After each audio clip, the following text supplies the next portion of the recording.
اعوذ باللہ من الشیطان الرجیم، بسم اللہ الرحمن الرحیم۔ سورۃ نساء آیا 56۔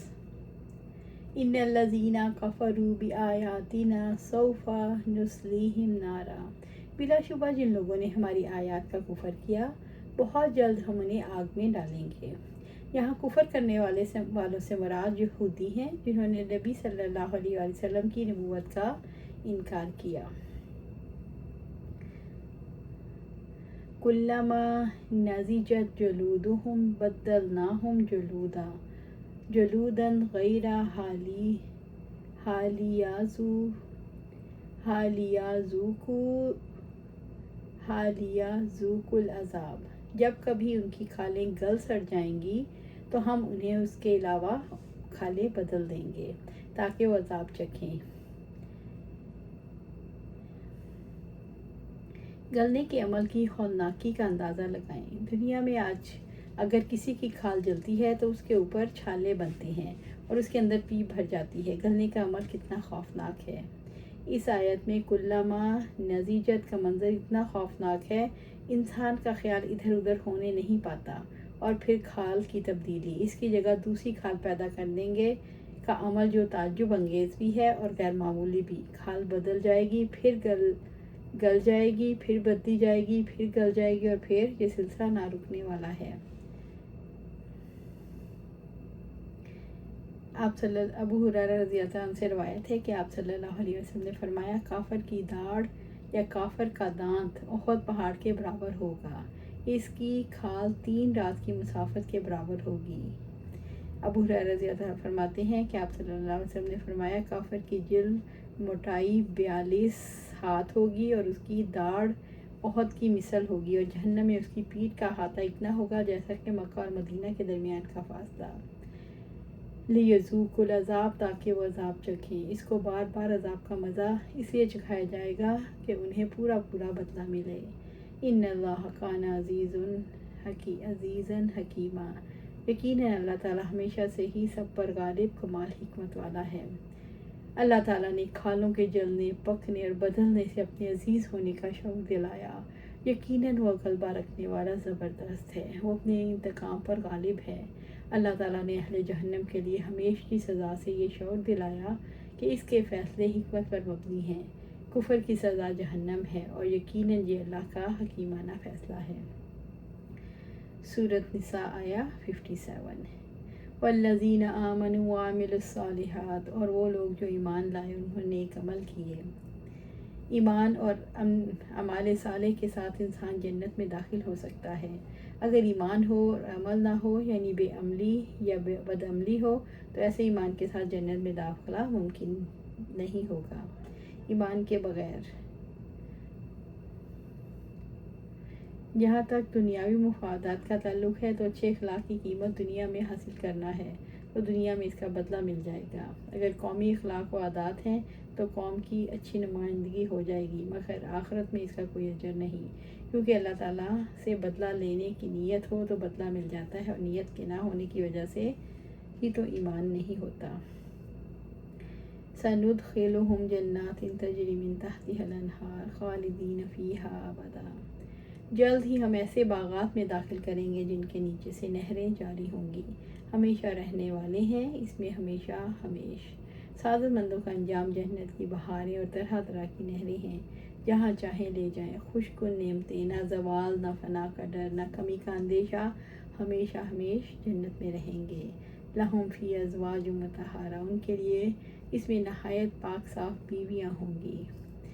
جنت میں خوبصورت پاکیزہ بیویاں ملیں گی جو بول و براز، حیض و نفاس، بیہودہ عادات اور گناہوں سے پاک ہوں گی۔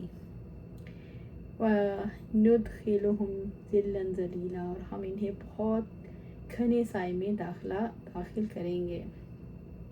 اس سے مراد گھنی چھاؤں، سکون، آرام ہے، یعنی کوئی دکھ نہیں، بیماری نہیں، کوئی حسرت نہیں۔ سورۃ نساء آیا 58۔ اس آیت کا شان نزول عثمان بن طلحہ رضی اللہ عنہ کی شان میں نازل ہوئی۔ الحمدللہ، جن کا خاندان کعبہ کا کلید بردار تھا۔